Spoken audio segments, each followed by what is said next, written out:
sawit ini dilakukan penebangan karena untuk pembangunan turap Lebak Cindo di Jalan Raya atau Jalan Brigjen di depan rumah susun. Ini rumah susun pemirsa, dalam merupakan pembangunan proyek Lebak Cindo atau turap Lebak Cindo.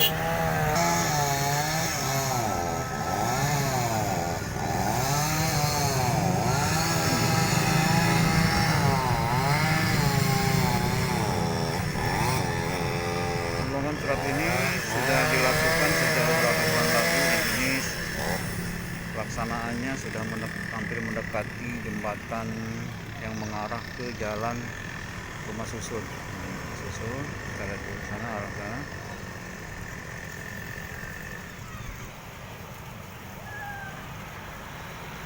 Pembangunan turap ini sedang melakukan